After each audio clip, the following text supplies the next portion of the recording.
सबसे पहले तो सबको रक्षाबंधन की ढेर सारी बधाई हो। हैप्पी रक्षाबंधन सभी को, सभी सत्संगियों को, सभी आत्माओं को। आज बड़ा ही शुभ दिन, पावन दिन है कि हम ईश्वर रूपी भाई के सामने आत्मा रूपी बहन बन करके बैठी हुई हैं और हम वो अलौकिक सत्संग कर रहे हैं जो लौकिक से हमें अलौकिक बना रहा है। ज्ञात से और अज्ञात से बस हमें जानकारी होनी चाहिए। पहले हमारा क्या जीवन था, रक्षाबंधन आती थी तो हम क्या करते थे, और अब हमारा देखो कितना अलौकिक यानी अद्भुत जीवन बन रहा है। रह रहे हैं इस लोक में लेकिन बातें अलौकिक की हो रही है। जो अलौकिक की बातें हैं वही आलोक फैलाती है और जो अलौकिक की बातें हैं वो इसी लोक में रह के जीवन व्यतीत कर देते हैं। तो आज अपने रिश्ते को पहचानना है। जब से सदगुरु देव के सत्संग में आए और सदगुरु देव ने अपने प्यार में ऐसा खींचा कि प्यार की डोर से बांध लिया। हर दिन तो अलग अलग रिश्ता हो जाता है लेकिन आज का ये रिश्ता प्यार की डोर में बंधने का है। और गुरुदेव जिससे रिश्ता बांध लेते हैं वो रिश्ता आंतरिक रिश्ता होता है, भावनाओं का रिश्ता होता है जो कभी टूटने वाला नहीं होता है, सदा कायम रहता है। ये सांसारिक रिश्ते तो टूटते हैं, जुड़ते हैं, बिगड़ते हैं, बनते हैं, स्वार्थ भी आता है, मैं मेरा भी आ जाता है, लेना देना भी आ जाता है। पर ये प्यारा सा रिश्ता जो सदगुरु से बन जाता है कभी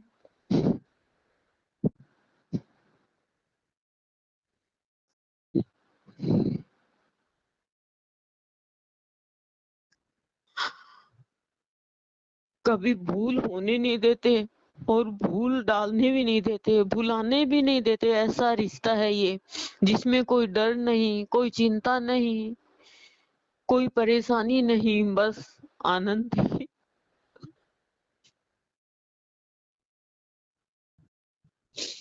आज तो हमें प्यार के रंग में रंगना है।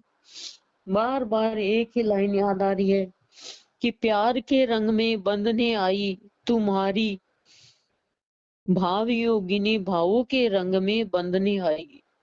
ये प्रिय का प्यार, जो इसे प्यार सच्चे दिल से करता है वो प्यार का ऐसा चित्र हृदय पे छप जाता है कि भुलाई भी नहीं भूल पाता है भक्त होता है वो। और हृदय के अंदर, मन के अंदर, रोम रोम के अंदर उस प्रिय की, उस परमात्मा की ऐसी लहरें उठने लग जाती है कि ऐसे लगता है कि प्यार के अलावा तो कुछ है ही नहीं। आज का तो दिन ही प्यार का है, भाव का है। भगवान कहते हैं कि तुम मेरे सामने आकर के वस्तुओं की मांग करते हो लेकिन मेरा भक्त जो होता है वो कभी भी मांगता नहीं है। प्यार मांगने से नहीं मिलता है, प्यार तो देने से मिलता है। प्यार मांगोगे तो प्यार कोई वस्तु थोड़ी है। और हर प्राणी के अंदर प्यार भरा हुआ है लेकिन प्राणी आज अपने स्वरूप को भूल गया, अपने मनुष्य जीवन की विशेषता को भूल गया कि मैं सदगुरु की संतान हूँ, सदगुरु की बहन हूँ, सदगुरु के चरणों का सहारा लेकर जीवन यापन कर रही हूँ। तो फिर मैं गरीब कैसे हूँ, मैं निर्धन कैसे हूँ।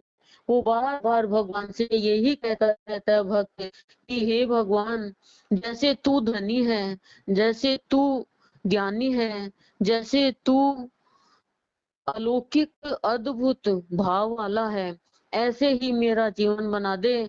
मैं भी जो भी मेरे पास आए उन सबको शांति दान दूं, प्यार का दान दूं, भाव का दान दूं। जो तू है वही मैं हूँ। राजा का बेटा तो राजा ही होता है और मंत्री का बेटा तो मंत्री ही होता है।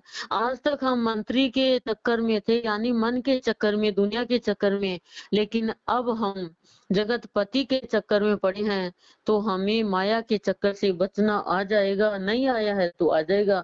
फिर हम निर्धन नहीं रहेंगे, हम कमजोर नहीं रहेंगे। हम कहेंगे कि हमने आपको अर्पित किया है ये जीवन, हे सदगुरु, अब आप संभालो इसको। और जैसे एक माली एक फूल के पौधे को, बगीचे को पूरे को खिला देता है एक एक में पानी देकर, ऐसे ही हे प्रभु जितने भी सत्संगी है उन सबको आप खिलाओ। हर एक सत्संगी भाव का पौधा बने और भाव की सुगंध फैलाए। बस अर्पित कर दो भगवान को अपना जीवन, फिर देखो जीवन में कितनी खुशियां आएगी। हम लोग भाव योगी संत के असीम जय जयकार करते हैं, लेकिन असीम जय जयकार कर कौन सकता है और इसमें कितनी ताकत है ये तो हमें ही जानना होगा। यह भाव जो असीम जय जयकार का है ये हमारे भीतर तब भी रह पाएगा जब हमारे हृदय में सब प्राणियों के प्रति मंगल भावना रहेगी। यदि एक प्राणी के प्रति भी अमंगल भावना है, बुरी भावना है, तो हमारी असीम जय जयकार की हुई हमारे काम आ भी सकती है, नहीं भी आ सकती और नहीं ही आएगी।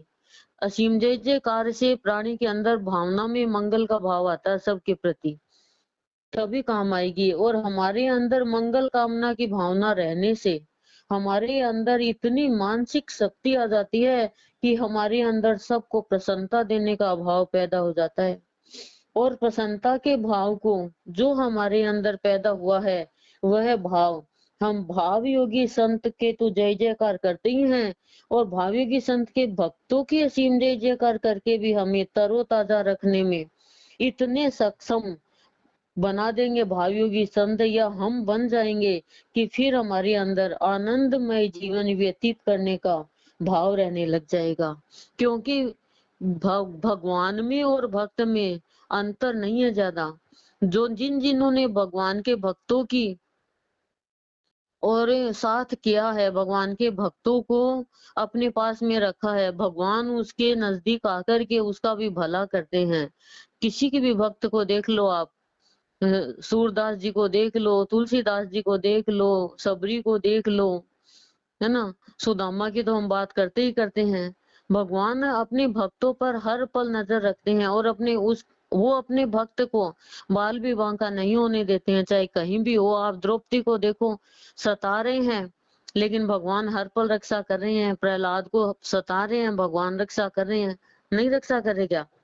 संत भी रक्षा करते हैं, भगवान भी रक्षा करते हैं। तो भक्तों की जय जयकार करके भी हमारा जीवन, हमारा मन बहुत सुंदर हो जाता है और मानसिक बल आ जाता है और सक्षम बन जाते हैं हर कार्य में। हम भक्तों की असीम जय जयकार करके भावयोगी संत को अपना प्यारा बनाने में तरोताजा रहने लग जाएंगे।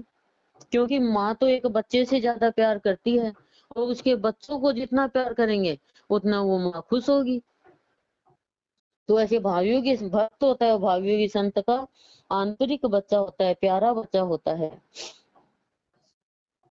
भक्तों के असीम जय जयकार करने का शुभ अवसर हमें भक्तों का सात्विक संग मिलने में साथ मिलना हमारा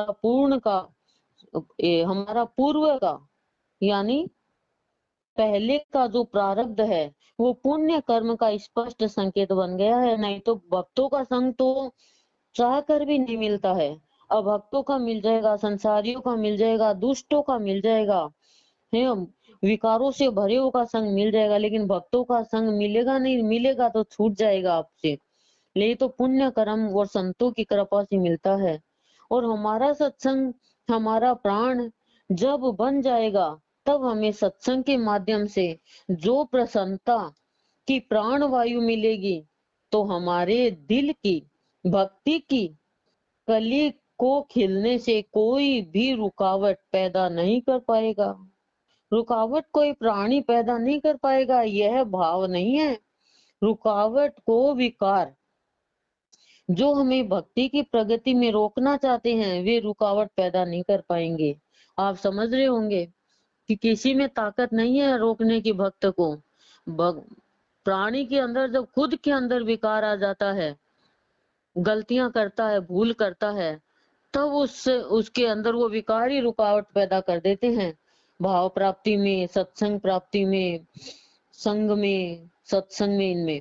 हमारा तो भाव पुष्प खिलकर सुगंध फैलाने लग गया है। यह एहसास मैं भावयोगी संत के असीम कृपा से कर पा रही हूँ। भाव का बाग जीवन में बामों की फुलवारी बनाकर रहेगा। यह हम सभी तहे दिल से स्वीकार कर लें। आज रक्षाबंधन के दिन तो हमारा भाव विकास कोई नहीं रोक सकता। इतना हमारा भाव का विकास हो जाएगा कि हम भाव योग से रिश्ता ऐसा बन जाएगा कि भाव के योग में ही हम जीने लग जाएंगे। अभाव रहेगा ही नहीं हमारे जीवन में, क्योंकि ये प्रिय का प्यार है। इसने इस प्रिय के प्यार ने प्रेम में हमें बांध लिया। हम सत्संगियों को ऐसा बांध लिया जो सदा सर्वदा के लिए हमें अपना लिया। अब वो छोड़ने वाला नहीं है।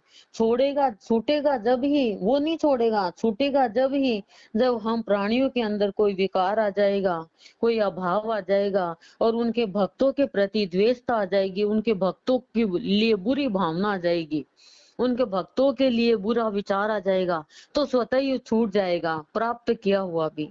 इसलिए हमेशा अपने जीवन को कल्याण के रास्ते पर चलाते हुए हमारे भावयोगी संत के भावों का अनुसरण करते हुए आगे बढ़ते रहें और भाव योगी से प्रार्थना करते रहें। आनंदमय जीवन हो सबका, यही मेरी प्रार्थना है भाव योगी संत से। ओम शांति शांति शांति प्रशांति।